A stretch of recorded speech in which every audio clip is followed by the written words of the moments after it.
नमस्कार, स्वागत है आपका सुलगते सवाल में। मैं हूं आपके साथ प्रियांशु कश्यप।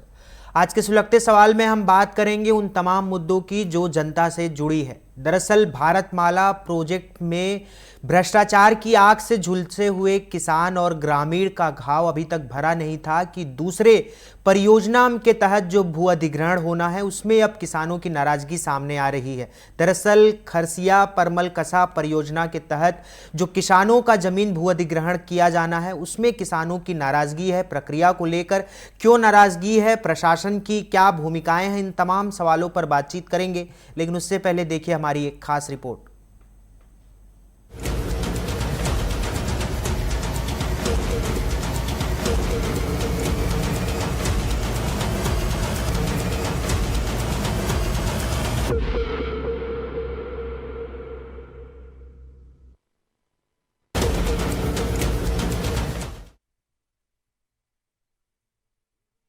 फिर भू अर्जन को लेकर किसानों की चिंता सतह पर है। भारतमाला सड़क परियोजना का मुआवजा अभी तक नहीं मिला और अब उसी जमीन पर रेल परियोजना की एंट्री हो गई है। दुर्ग जिले के प्रभावित गांवों में जिला प्रशासन और रेल विभाग के अधिकारी ग्रामीणों के साथ बैठक कर रहे हैं। कई किसानों को आज तक पूरा मुआवजा नहीं मिला। दुर्ग में मुआवजे को लेकर दोहरा मापदंड अपनाने के आरोप भी लगे हैं। पाटन विधानसभा के किसानों को अलग दर और दुर्ग ग्रामीण विधानसभा के क्षेत्र के किसानों को अलग दर पर मुआवजा। यहाँ तक कि एक ऐसा किसान भी है जिसकी जमीन पहले भारतमाला चली गई थी और अब रेल परियोजना में जाने वाली है। बेहद कम मुआवजे की वजह से किसान सड़क पर आ गए हैं। 2 एकड़ का फार्म हाउस था, उसमें टपक पद्धति था और मेरे पूरे परिवार के 9 सदस्य हम लोग पूरा जीवन यापन साधन था, मगर अब छीना गया। उसमें मात्र मेरे को 17 लाख मिला और 3,10,000 वो ड्रिप मिला, जबकि बहुत कम है। वो जमीन मैं करोड़ों में बेचता। दूसरी बात, अभी भी जमीन वो पेंडिंग में चला गया है। मुआवजा अभी तक नहीं मिला है? मुआवजा नहीं मिला सर। मिला कुछ मिला है, कुछ नहीं मिला है। सबसे जो बड़ा संतोष गांव के पुरी के और दुर्ग ग्रामीण विधानसभा के किसानों को जो है वो ये है कि जब भारतमाला प्रोजेक्ट गया ना तो दुर्ग ग्रामीण विधानसभा का सर्वे पहले हुआ था। तो संसद में 2013 के सुधार विधेयक को माना गया कि अगर कोई राष्ट्रीय उपक्रम लगता है तो 2 गुना मिलेगा करके। लेकिन जैसे ही वो पाटन विधानसभा में गया तो वहाँ 4 गुना मिला, क्योंकि वहां पर 2016 के सुधार को माना गया है नहीं। तो इस कारण से ना यहाँ के किसान जो है ज्यादा सशंकित है मामले को लेकर। केंद्र सरकार की महत्वाकांक्षी खरसिया परमल कसा रेल परियोजना, जिसकी लागत करीब 18,658 करोड़ रुपए है, कुल 615 किलोमीटर लंबी इस रेल लाइन में से 278 किलोमीटर छत्तीसगढ़ से होकर गुजरेगी। दुर्ग जिले के लगभग 14 गांव इससे प्रभावित होंगे। पहले भी कई बैठकें हो चुकी हैं, लेकिन मुआवजे की राशि और शर्तों पर अब तक तस्वीर साफ नहीं है। इस मामले में ग्रामीणों की साफ मांग है कि भू अर्जन के अधिनियम 4 गुना मुआवजा परिवार के एक सदस्य को सरकारी नौकरी और मुआवजा हेक्टेयर नहीं वर्ग फीट के हिसाब से मिले। हमारी जमीन आप लो, लेकिन सम्मानजनक मुआवजा मिलना चाहिए कि अगर हमारी जमीन 1 एकड़ 2 एकड़ 3 एकड़ अगर जा रही है तो हम कहीं और जाकर उस पैसे से जमीन को खरीद लें, कि ताकि हमारी जो है आने वाली पीढ़ी जो है बच्चे हैं उस जमीन से उनका निर्वाह हो सके और एक अस्थायी नौकरी, जिससे कि वह जो है सामाजिक तौर पर उनका भी उत्थान हो सके। यह रेलवे बोर्ड को समझना चाहिए, प्रदेश सरकार को समझनी चाहिए। जो धारक हैं उनकी त्रुटि सुधारों को आप कर लीजिए, उसके बाद में जो है आप सर्वे का कार्य कीजिए, ठीक है। उसके बाद में ये मांग है कि भाई नौकरी की मांग, इनका कहना है कि रेलवे बोर्ड नौकरी नहीं देता, ठीक है। हम ये नहीं बोल रहे हैं कि रेलवे बोर्ड ही दे, हम तो बोल रहे हैं स्थायी आजीविका आप सुनिश्चित कर दीजिए ना। राज्य शासन की जिम्मेदारी है वो तो। रेलवे बोर्ड हमको पत्र लिख के भेजता है कि हमारी जिम्मेदारी नहीं है, कलेक्टर की जिम्मेदारी है, राज्य शासन की जिम्मेदारी है। हम उस चीज के ऊपर बोल रहे हैं भाई स्थायी आजीविका दे दीजिए ना, क्या दिक्कत है। और धारा 26, 27, 28, 29, 30 जो अधिनियम में लिखे हुए हैं 2013 के भू अर्जन अधिनियम में, उसके तहत जो मूल्यांकन होना चाहिए। गवर्नमेंट के सामने सब नतमस्तक है, कोई दिक्कत नहीं है। जो किसान है, जमींदार है, बड़े किसान है, जिनका बहुत सारा खेत है वो तो बच जाएंगे, थोड़ा बहुत जमीन जाएगा तो 1-2 एकड़। लेकिन जिनके पास 1 ही एकड़ जमीन है, आधा एकड़ जमीन है, जिनका सर्वस्व चला गया, उनके लिए क्या होगा? उनका तो वंशावली खत्म हो जाएगा ना वहाँ पे। अधिकारियों से ग्रामीणों का सवाल सीधा है कि जब जमीन की रजिस्ट्री वर्ग फीट के हिसाब से होती है तो अधिग्रहण के वक्त हेक्टेयर के हिसाब से मुआवजा क्यों?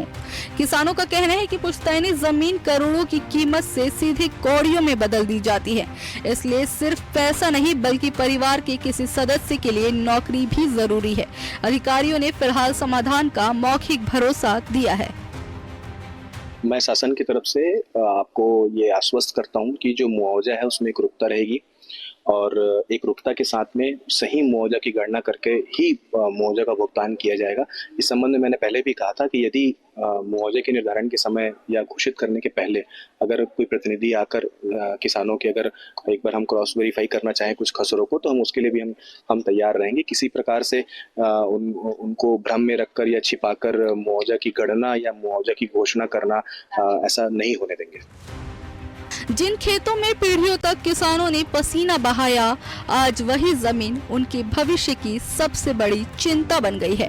ग्रामीण साफ कहते हैं कि अब सिर्फ आश्वासन नहीं, उन्हें लिखित गारंटी चाहिए। टीवी 24 दुर्ग से सुबोध तिवारी की रिपोर्ट।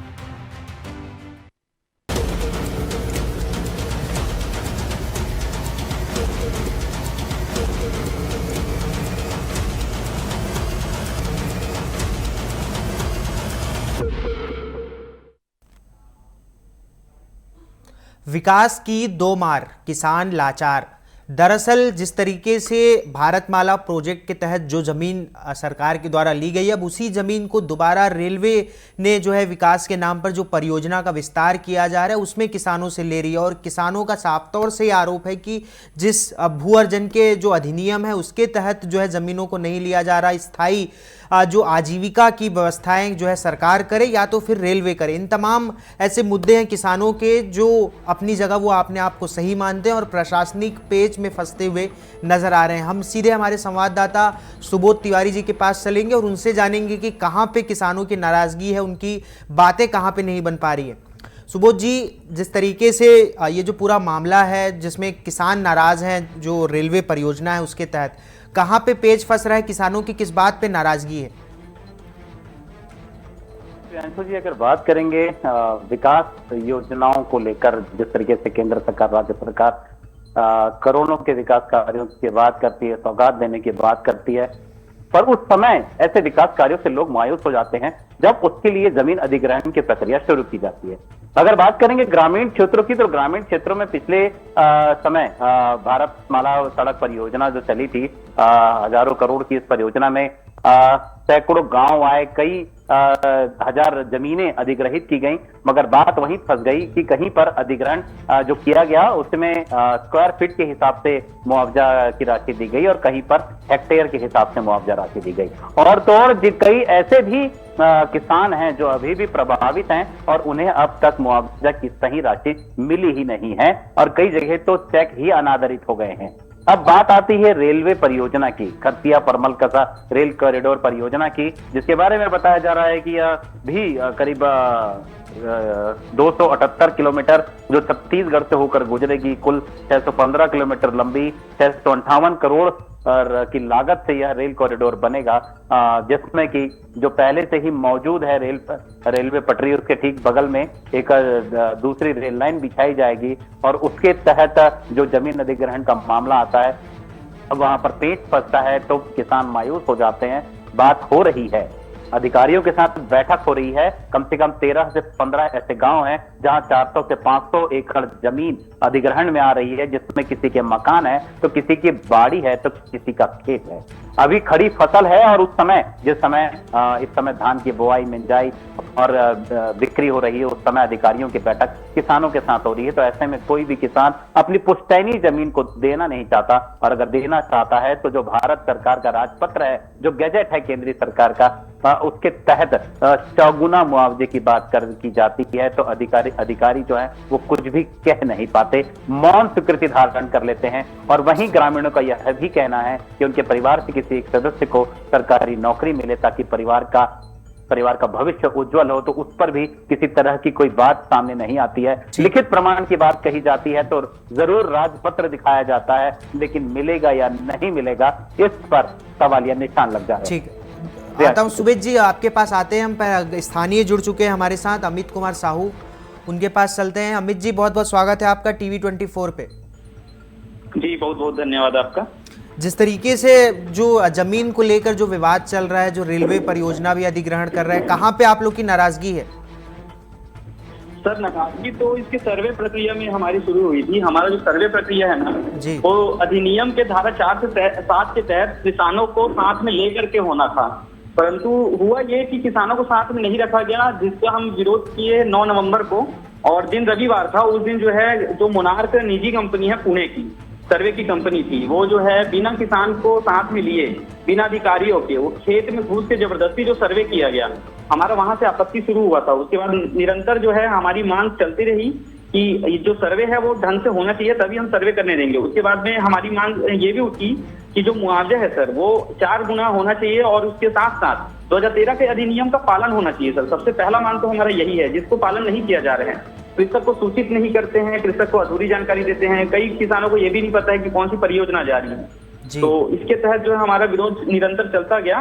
उसके बाद में अभी जो वर्तमान में 2025-26 का गाइडलाइन रेट बढ़ाया गया, फिर उसमें अभी भी असमंजस है कि वो बढ़ा हुआ है कि नहीं है। इस चीज को भी लेकर जो है हमारा वो चला कि भाई इसको भी क्लियर कर दो। साथ साथ जैसे कि आपने बोला नौकरी को लेकर, तो नौकरी को लेकर हमने ये मांग रखी कि भाई नौकरी अगर आजीविका प्रभावित हो रही है तो उस किसान को नौकरी देना चाहिए। तो इतनी सारी मांग हमारी थी। साथ साथ हमने जो है रेलवे के अधिकारी से जब संपर्क किया तो उनका कहना है कि जो रेलवे है वो नौकरी नहीं देगा, रेलवे ही ये तय कर लेता है कि नौकरी जमीन लेना है, उसके बाद फिर रेलवे ही ये तय कर लेता है नौकरी नहीं देके वो 5 लाख रुपए एक मुश्त देगा। इस चीज का जो है विरोध निरंतर हम जो है किसानों की तरफ से हो रहा है। ठीक, चलिए बहुत बहुत धन्यवाद अमित जी हमारे साथ जुड़ने के लिए। हमारे साथ स्थानीय निवासी कल्याण पटेल भी जुड़ रहे हैं, उनसे भी जान लेते हैं उनकी क्या मंशा है इस पूरे मामले को लेकर और क्या चाहते हैं ग्रामीण। कल्याण जी, जिस तरीके से आप लोग की नाराजगी है रेलवे परियोजना को लेकर, भू अधिग्रहण को लेकर, क्या मांगे हैं आप लोग की? हमारे मांगे हैं कि रेलवे में नौकरी दिया जाए और उचित मुआवजा दिया जाए जी, क्योंकि मेरा बाड़ी भारतमाला के तहत चला गया है, मेरा जीवन यापन का साधन। मेरे 2 लड़के हैं जी, मैं उसी का खेती के भरोसे ही मेरा जीवन यापन का साधन है। तो ये भारतमाला के तहत जो राशि है वो आप लोगों को मिल गई अभी तक कि नहीं मिली है? नहीं मिला, अभी तक तो नहीं मिला। मेरा 50 झाड़ का मात्र 280 रुपये बनाया है, देखो कितना अंधेर है जी। तो अभी क्या सर्वे से नाराजगी है आप लोग की कि नौकरी की मांग कर रहे हैं आप लोग? नहीं, नौकरी की मांग कर रहे हैं हम लोग, सर्वे से नाराजगी नहीं है। अपने को रेलवे के और उचित 4 गुना मुआवजा के लिए बड़ी दर से हम मांग है हमारा। ठीक, इसमें एसडीएम कलेक्टर की क्या भूमिका है? वो लोग तो आज ही मैं गया था तो वो तो बताते ही नहीं, उदाहरण देते हैं कि वहाँ के 4 लाख है, तो यहाँ को मतलब स्पष्ट नहीं कर रहा है। अभी एसडीएम कलेक्टर स्पष्ट नहीं कर पा रहा है, मुआवजा को स्पष्ट नहीं कर रहा है जी। चलिए ठीक है, बहुत बहुत धन्यवाद कल्याण जी हमारे साथ जुड़ने के लिए। जिस तरीके से इस पूरे जो मुआवजे की राशि और खासकर जो परियोजना को लेकर जो सर्वे कराया गया है उसको लेकर किसानों की नाराजगी है। उनका कहना है कि सर्वे में पारदर्शिता नहीं है और तमाम ऐसे मुद्दे हैं। एक बार फिर सुबोध की तरफ रुख करते हैं, सुबोध जी से जानते हैं कि और जिस तरीके से सुबोध जी किसानों का कहना है कि जो सर्वे कराया गया है उसमें पारदर्शिता नहीं है, बिना जानकारी के किसानों को उनकी ज़मीनों का, उनके खेतों का सर्वे कराया गया है, कितनी सच्चाई है इसमें? देखिए प्रियांशु जी, इस रेल परियोजना के ठीक पहले गेल कंपनी के द्वारा गैस पाइपलाइन बिछाए जाने को लेकर भी एक बड़ी प्रक्रिया अपनाई गई, जिसमें किसान के खड़ी फसलों यानी कि खेत को, फसलों को रौंदते हुए उस परियोजना के तहत न केवल नाप की गई बल्कि पाइपलाइन भी बिछा दी गई। मुआवजे की बात आई तो अभी तक किसी भी किसान को उचित मुआवजा नहीं मिल पाया है। ये तो रही गेल गैस पाइपलाइन की। ठीक उसी तरीके से यहाँ भी जब किसानों के जमीनों के ऊपर से नपाई चल रही थी तब किसानों को पता चला कि रेल परियोजना, एक हजारों करोड़ की जो परियोजना है उसे अमल में लाने के लिए जो कर्मचारी अधिकारी हैं प्रशासनिक, वे यहाँ पे जमीन की नपाई कर रहे हैं। तब इन्हें जानकारी मिलती है कि ऐसी भी कोई योजना लागू होने वाली है, शुरू होने वाली है। तब ऐसे में जब मुआवजे की बात आती है तो जब ग्रामीण से अधिकारियों की मुलाकात होती है तो वो नपाई जुकाई से इनकार तो नहीं करते हैं, लेकिन जब मुआवजे की बात आती है तो वे इसे टाल देते हैं या फिर बैठकों में तय होने की बात कहते हैं या फिर जो गाइडलाइन है उसके हिसाब से ही मुआवजा दिए जाने की बात सामने आती है। लेकिन जब मुआवजा देने की बात आती है तब उस समय किसान के खाते खाली रह जाते हैं, उसकी जमीन उससे अधिग्रहण के रूप में उसे छीन ली जाती है और किसान के हाथ में कुछ भी नहीं रह पाता। प्रियांशु जी। ठीक, सुबोध जी मैं आता हूं आपके पास। हमारे साथ संजीव विश्वकर्मा जी जुड़ चुके हैं आम आदमी पार्टी से, उनके पास चलते हैं। संजीव जी, जिस तरीके से किसानों की नाराजगी है, उनका साफ तौर से कहना है कि प्रशासनिक षड्यंत्र के तहत बिना किसानों की जानकारी के सर्वे कराया जा रहा है और उनकी जमीनों को हथियाने की कोशिश कर रही है प्रशासन। कैसे देखते हैं आप? देखिए, सबसे पहले तो आपको चैनल को नमस्कार। देखिए, ये जो आपने किसानों की समस्या के बारे में बात किया है, ये बिल्कुल सही है। और किसानों को जानकारी देना तो दूर, किसानों के साथ में इतना बड़ा षड्यंत्र हुआ कि जब रेलवे परियोजना लाई जानी थी या भारतमाला परियोजना लाई जानी थी, उस समय जमीन की शासकीय जो दर है, जो उसका एक गाइडलाइन जारी किया जाता है, वो काफी कम था। और अचानक से जब ये सारी परियोजनाओं के लिए अधिग्रहण की प्रक्रिया को पूरा कर लिया इन्होंने, तो भी बिना किसानों को जानकारी दिए, जब मन आ रहा है जो योजना परियोजना अपनी मर्जी से ला दे रहे हैं, कोई ग्राम सभा की बैठक नहीं हो रही है, किसी भी ग्राम से एनओसी लिए जाने की कोई बात नहीं हो रही है। छत्तीसगढ़ में ही नहीं, पूरे देश भर में देखा जाए तो इस तरह की प्रक्रियाएं हर जगह हो रही है। लेकिन छत्तीसगढ़ में जो किसानों के साथ एक प्रकार का धोखा हुआ है, उसमें ये स्पष्ट करता है कि छत्तीसगढ़ शासन किसानों को कहीं भी किसी भी स्तर पर पनपने नहीं देना चाहती, क्योंकि इस बार किसानों को दोहरी तिहरी मार पड़ी है। इस बार एक तो इस परियोजना के तहत बहुत से लोगों की फसलें बर्बाद हो गई और बहुत से लोगों को ये पता भी नहीं था कि उनकी जमीनें इस परियोजना के तहत निकल रही हैं, और जिसकी निकल रही है लगभग साल भर पूरे गांव पे स्टे लगा रहा। अगर किसी गरीब मजदूर किसान को अगर आधा एकड़ एक एकड़ खेत बेचकर अपने घर में बच्चों की शादी ब्याह करना है या फिर कुछ काम करना है, तो वो भी नहीं कर पाए। इसके चक्कर में बहुत से भू माफियाओं को इसका फायदा मिला कि उन्होंने औने पौने लोगों की जमीन खरीदी और किसानों का एक बड़ा नुकसान हुआ। किसानों को समय पे खाद भी नहीं मिला था इस बार, न समय पे उनकी धान की खरीदी हुई है, न तो धान का बोनस मिल रहा है उन लोगों को। छत्तीसगढ़ की सरकार की मंशा स्पष्ट है कि वो लोग नहीं चाहते कि छत्तीसगढ़ के किसान जो है पनप सके। और इस संजीव जी, आप लोग इस मुद्दे को किस तरीके से उठाएंगे? क्या आप लोग कुछ आंदोलन की तैयारी में हैं? आप लोग प्रशासन के पास जाएंगे? कैसे आप लोग इस मुद्दे को उठाएंगे ग्रामीणों के? मुद्दे को लेकर, ये जो भारतमाला परियोजना है, इस मुद्दे को लेकर हमने पहले पूर्व में ही माननीय जिला कलेक्टर महोदय को और हर जिले में हमने किसानों की समस्या को लेकर हमने आवाज उठाया था। और उसके बाद में किसी प्रकार का कोई हमें उचित जवाब नहीं मिला है। लेकिन हम इसे जमीनी स्तर पर उठाने की तैयारी पर हैं और इसमें हम एक शासन से, छत्तीसगढ़ शासन से एक मांग करेंगे कि आप इसमें तत्काल संज्ञान लें और किसानों को जो मुआवजा मिलना है उसका उचित दर तय करें और किसानों की मंजूरी भी उसमें तय करें कि किसानों की जमीन उनसे बिना पूछे, बिना उनकी सहमति के उसको अधिग्रहित न किया जाए। ठीक, चलिए, बहुत बहुत धन्यवाद संजीव जी हमारे साथ जुड़ने के लिए। हमारे साथ जितेंद्र वर्मा जी जुड़ रहे हैं, भाजपा के वरिष्ठ नेता हैं। टीवी 24 में बहुत बहुत स्वागत है जितेंद्र जी आपका। जितेंद्र जी, बहुत बहुत स्वागत है आपका टीवी 24 में।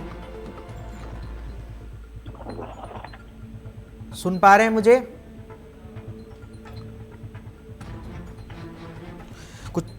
जितेंद्र जी, बहुत बहुत स्वागत है आपका। कुछ तकनीकी खराबी के कारण जुड़ नहीं पा रहे हैं जितेंद्र जी से, लेकिन फिर एक बार कोशिश करेंगे। लेकिन दुर्ग में जिस तरीके से किसानों की नाराजगी है वो शुरुआती रूप में है और एक बड़ा विकराल रूप ले सकती है। किसानों का आक्रोश, ग्रामीणों का आक्रोश जिस तरीके से देखने में आ रहा है कि सर्वे के दौरान बिना किसानों की जानकारी के सर्वे कराया गया, प्रशासनिक षड्यंत्र रचा गया कि किसानों की ज़मीनों को किस तरीके से लेना है, और इस तरीके की तमाम जगह जगह पर इस तरीके की किसानों की नाराज़गी प्रशासन से सामने आती रहती है छत्तीसगढ़ में। जिस तरीके से कभी कोल माइंस एरिया में या कभी रेल परियोजना के नाम पर। एक बार सुबोध जी का रुख करते हैं, सीधे सुबोध जी के पास चलते हैं।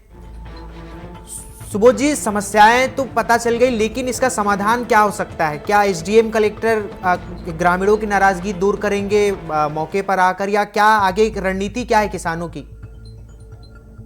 देखिए प्रियांशु जी, अगर रणनीति के बारे में बात करें तो जिस तरीके से ग्रामीण क्षेत्रों में बैठकें हो रही हैं, जिसमें तहसीलदार, पटवारी, आरआई और साथ में रेल विभाग के भी अधिकारी मौजूद रहते हैं, वे सुन रहे हैं फिलहाल ग्रामीणों की इच्छा क्या है, ग्रामीणों की मंशा क्या है। वो अपने जमीन अधिग्रहण को लेकर कहीं व्यापक विरोध की भूमिका में तो नहीं है, या फिर कहीं कोई विरोध के साथ साथ अगर एक अच्छे मुआवजा राशि की बात हो रही है या नौकरी की बात हो रही है तो उसे किस तरह से अमली जामा पहनाया जाए। लेकिन ऐसा लग रहा है कि कहीं ना कहीं जो सरकारी अधिकारी हैं वे अपने नियमों से बंधे हुए रहते हैं और इस वजह से ग्रामीणों की जो मांगे हैं उस अनुरूप काम नहीं कर पाते। लेकिन जो राजपत्र है, जो गाइडलाइन कहती है, उसके अनुसार भी जब अमल में लाने की बात कही जाती है तो एक बड़ा कारण सामने आता है कि वो किसी भी तरीके से उन जो मुआवजे की बात है या नौकरी की बात है उसे पूरा कर पाने में असमर्थ दिखते हैं। क्योंकि लिखित अगर कोई बात मांग रही है, अगर किसान अपनी जमीन जो कि उसकी रजिस्ट्री शुदा जमीन है,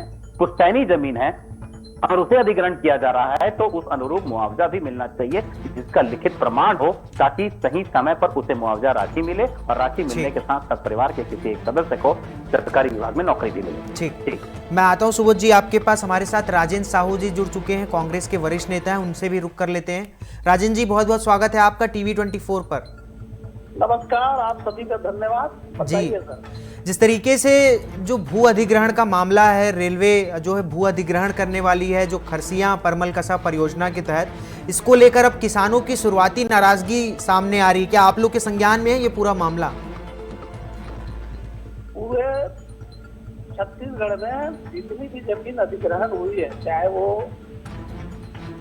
उद्योग के लिए हो, चाहे अन्य क्षेत्र के लिए हो, चाहे सड़क के लिए हो, चाहे रेल परियोजना की हो, सभी किसानों को बहुत परेशानियों का सामना करना पड़ रहा है।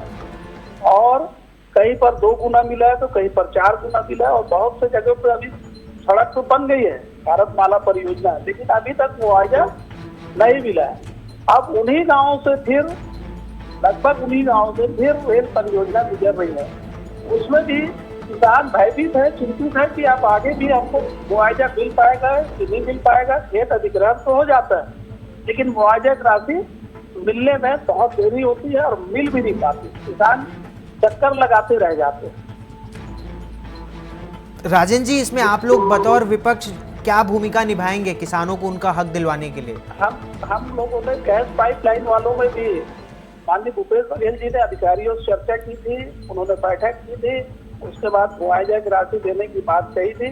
अभी भी रेल परियोजना और भारतमाला परियोजना जो चल रही है उसमें किसानों को परेशानी होती है और हो रही है, तो हम लोग उनके साथ जाते हैं और जाके न्यायालय में भी और सड़कों की लड़ाई लड़ते हैं। ठीक, चलिए, बहुत बहुत धन्यवाद राजेंद्र जी हमारे साथ जुड़ने के लिए। सुबोध जी का रुख करते हैं, उनसे जानते हैं कि इस पूरे जो घटनाक्रम चल रहा है जिस तरीके से, उसमें जो किसान हैं उनकी रणनीति क्या रहने वाली है आगे? कुछ इसमें जन सुनवाई भी होनी है क्या? जी हाँ प्रियांशु जी, लगातार बैठकें जो चल रही हैं उसमें किसान की मनस्थिति को भांपा जा रहा है और किसान भी सरकार की मनस्थिति को भांप रहे हैं। अब रणनीति की बात है, अगर सही समय पे बात उनकी नहीं सुनी गई और जमीन अधिग्रहण के पहले उनके खातों में मुआवजे की राशि नहीं आई और एज पर डिमांड जो उनकी मांग है कि परिवार के सदस्य को नौकरी नहीं मिली, तो वह व्यापक जन आंदोलन की स्थिति में रहेंगे। हालांकि शुरुआती स्तर पर यह जरूर अमौखिक रूप से ना पुष्ट सूत्रों की जानकारी कहें तो सरकारी विभाग में यह बात जरूर सामने आ रही है सरकारी विभागीय अधिकारियों से कि जो 4 गुना मुआवजे की राशि है वह किसानों के खातों में जरूर जाए, उन्हें जरूर मिले।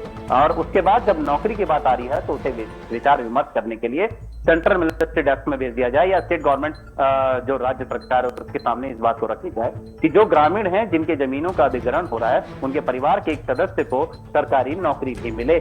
लेकिन अगर यह सब नहीं होता पाया गया तो कहीं ना कहीं जो दर्जन भर से भी ज्यादा गांव के किसान हैं वह व्यापक जन आंदोलन करने की तैयारी में दिखाई दे रहे हैं। प्रियांशु, ठीक, चलिए, बहुत बहुत धन्यवाद सुबोध जी इस पूरे खबर को हम तक पहुंचाने के लिए, हमारे दर्शकों तक पहुंचाने के लिए।